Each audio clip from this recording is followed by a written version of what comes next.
Now, Resident Evil has been one of the gaming world's biggest success stories, not only consistently one of the best and most respected games, but we all know it's even spawned a popular movie franchise of its own, making it a true rarity and a global pop culture phenomenon. Now, Capcom comes to E3 2012 bearing Resident Evil 6, and you saw it at their press conference, but you're about to get an exclusive demo right here on our stage.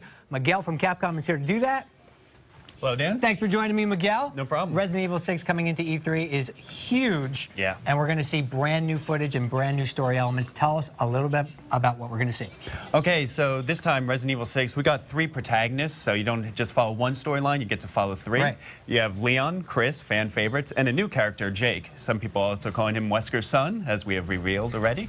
And Jake is a unique character because he doesn't fight the way other characters do in this game. He's got a few extra special moves that none of the other characters can do. So I think fans of the series will welcome him as a new addition, something special to play as. Yes, now we saw Leon gameplay during the press conference, but now we're going to see him right here. Walk us through exactly what we're seeing. Okay. What we're trying to do is trying to create with the 3 protagonists different types of horror settings, and one of the most classic elements of Resident Evil has been the Nemesis creature. Jake himself is being stalked by a gigantic creature called Ustanak, and you have to pretty much outrun that creature for a lot of Jake's story. Right now he's in fighting some of the new enemies we have called the Juavo. Of course, the traditional zombies will be in Resident Evil that everyone wants, but these are a new enemy. They're a little smarter. They can use weapons, and Jake has got to fight them first. Right. Now, obviously, part of introducing these new characters and these 3 different ways to play you guys talked about is distinct play styles. A lot of people think maybe Resident Evil has veered towards action in recent years, but there's a lot of survival horror elements as well, right? That's very true. With Jake, you have some special weapons available to you.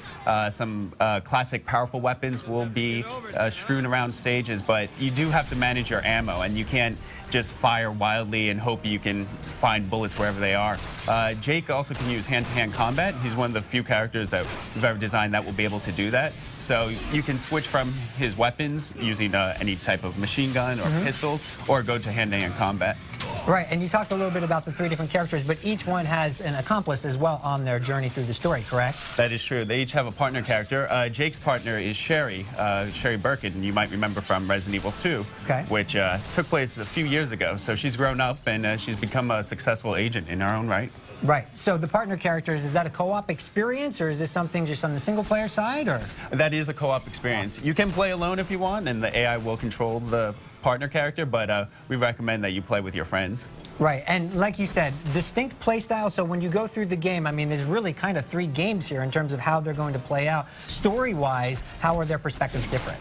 Okay, all the stories will intersect at different points. Each character follows their own story, and if you play, say, Jake's story, from start to finish, you get Jake's story, and you can just enjoy that and stop playing. But we want you to play all the characters and enjoy all their stories. They will cross over at different points and intersect, and you'll be able to see the story from different points of view. So, our director just died. Classic, yes. You are dead.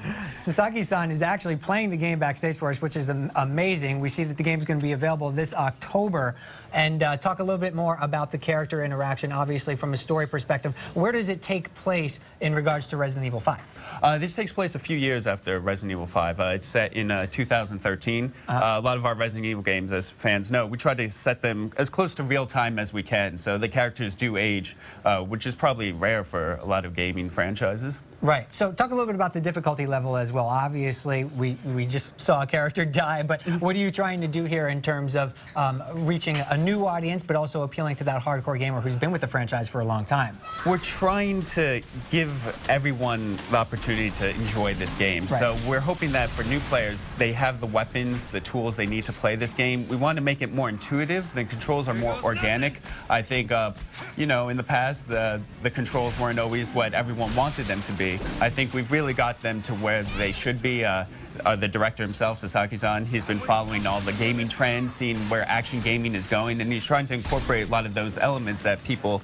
assume you should have in an action game into Resident Evil 6. A very cinematic sequence unfolding right before our eyes here exclusively on our All Access stage. But did that help in the fact that you have 3 different stories? Were you able to craft more precise stories that you wanted to tell, more action-packed moments within all 3 of them?